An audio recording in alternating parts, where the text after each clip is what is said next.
Today in this video, I will show to you how to make PowerPoint slide design tutorial. First, create new slide. Then select all text box and delete them. Right-click, choose Format Background. Change color to gray. Go to Insert menu, Shapes, then click Rectangle. Then change color by Fill Gradient. Pick the color you want. I will add some shadow effect, and sort edges. And remove Shape Outline. Go to Insert, click Word Art to add text and title. Then change size, font and color of text. Go to Insert menu, Shapes, click Line to add a line. Then change color, thickness and dashes of line. Insert, Shapes, Rectangle.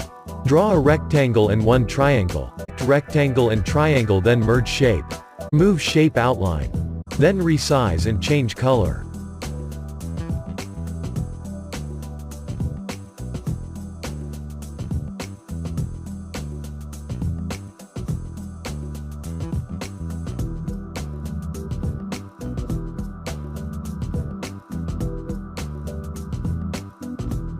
I will change color of this shape, and add shadow effect and soft edges. Insert Shapes, and click Line to add a line.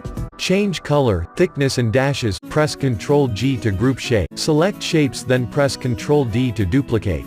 Adjust position of each shape, then change color of each shape. Go to Insert menu to insert text. I will add some number, and add some text and title. Please subscribe for more PowerPoint slide design tutorial. Thank you.